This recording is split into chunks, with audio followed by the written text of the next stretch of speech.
is the favorite spot of our homestead. I really like sitting here and sometimes drinking some tea and just reflecting on nature. As you hear behind me, it's quite loud. That is the cicadas. I don't know if I'm pronouncing it right, but they come out of the ground every 17 years and we are flooded with them. I almost would say it's biblical proportions. We got them by the millions. So I'm not sure if I'm pronouncing it right. Cicadas, however they're pronounced. It's been really a challenge here because we have millions of them and it's making a mess, but it's every 17 years and there's good for the ecosystem. So they're good for the environment, but they are extremely loud and they're really, really dirty. So they're in the ground for 17 years. They feed off the maple tree saps in the bottom of the roots. They come up, they mate, they live a few hours and they die, and they go back down in the ground. The babies, or the nymphs, or what they call them, go back in the ground for another 17 years. And I've never seen anything like it. It's absolutely interesting, but it's gross, and they are so loud. Because most of the trees here are maple trees, and so that's why we have so many of them. I'm going to show you just a quick clip of them because it's something that's not very desirable, that is for sure.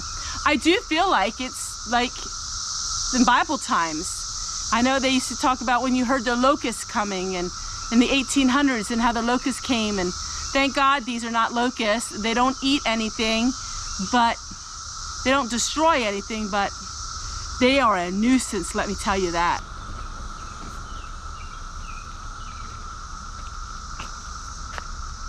That's all dead ones. The trees are covered from head to toe with them.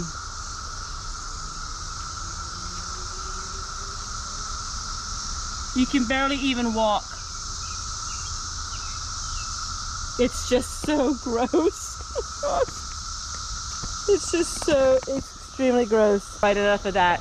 I can't even talk about them.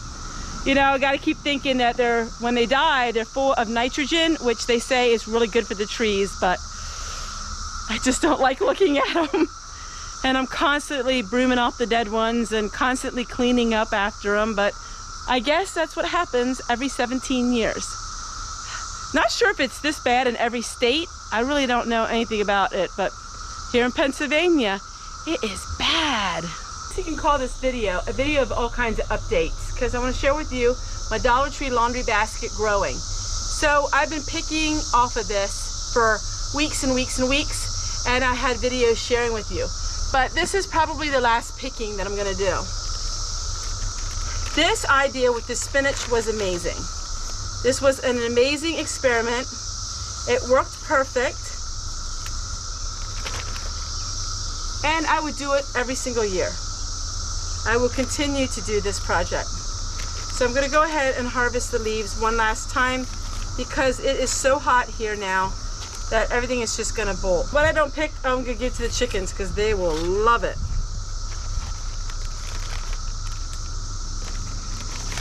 And the basket is like brand new.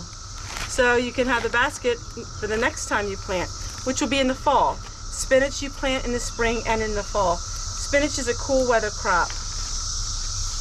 What my carrots look like, which they should have been thinned out, and I didn't do that. So what I'm going to do is I'm going to go ahead and I'm going to clean these out. Now you could dehydrate this if you wanted to, but I have so much parsley. I'm going to go ahead and take all of this and give it to the chickens because they will love that. And now in this basket I'm going to go ahead and plant my peppers. I'm going to plant some peppers and they will stay in here. So the carrots were my fault. If I would have thinned them like you should, you could easily grow carrots in here. But I didn't do that. Just got so busy, I totally forgot about them.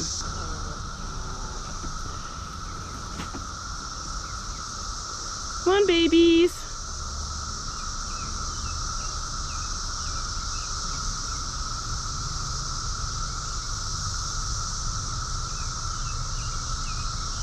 Now I'm going to talk to you a little bit about my chocolate peppers. I've been praising these peppers for over a year, and a lot of people have so many questions. No, they don't taste like chocolate. They are a sweet pepper. But why they call them chocolate peppers is because they're brown, and brown is my favorite color.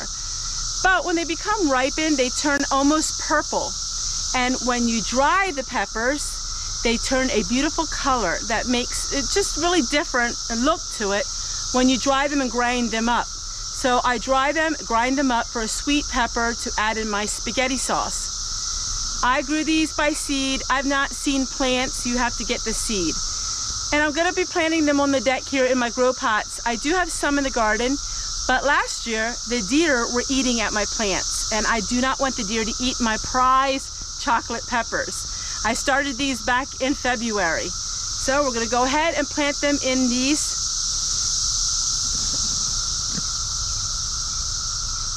These are bags. So these are bags that you can plant things in. And you can use them year after year. I really like these bags because they're easy to carry if you want to change places with them. They're very portable. They're also really good for drainage. These grow bags are perfect. It's very warm and the sun is very bright. So my pepper plants are a little bit on the wilted side, but once I water them and by evening they will be perfect. So grow bags is another thing that you can use to grow things in containers. These are 5-gallon grow bags, and these will be able to have the pepper plants until they're spent. So these pepper plants can stay in here until frost.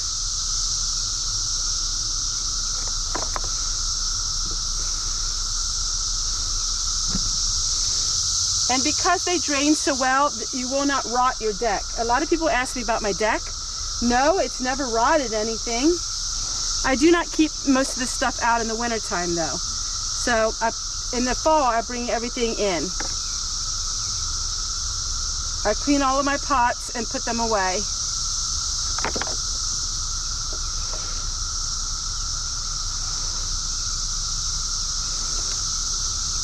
Now the rest of my pepper plants I will put out in the garden because I don't have room to put them all on the deck. But I want to at least make sure some of them survive in case the deer do come. So far, fingers crossed, I have not had any deer eat anything yet. It doesn't mean they won't find it. So what other edible flowers am I growing this year? Well, here we have chamomile. So chamomile is an edible flower. You can use it to help you calm your nerves. It's great in salads. The leaves and the flower are edible. There are a lot of other edible flowers that I'm planting, like borage, that didn't come up yet. So as I go through this summer, I'll be showing you all kinds of different medicinal flowers and flowers that you can eat. As you know, I did the Johnny Jump Ups, violas, lilacs, violets, they're all edible. Dandelions are edible. Marigolds are edible flower. Sunflowers, there's just so many. But you want to really have a good reference book because you don't want to just start picking random flowers and eating them if you don't know that they're edible or not. But a lot of flowers are, and they just make a beautiful centerpiece for your table. Roses are another thing that I like to use. I make jelly with roses. I incorporate roses in all kinds of things of my life. So roses is another one that's really old-fashioned and it's edible, and it's really fun to put that in with your food.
Here is today's featured playlist for a few of you who want to help me out.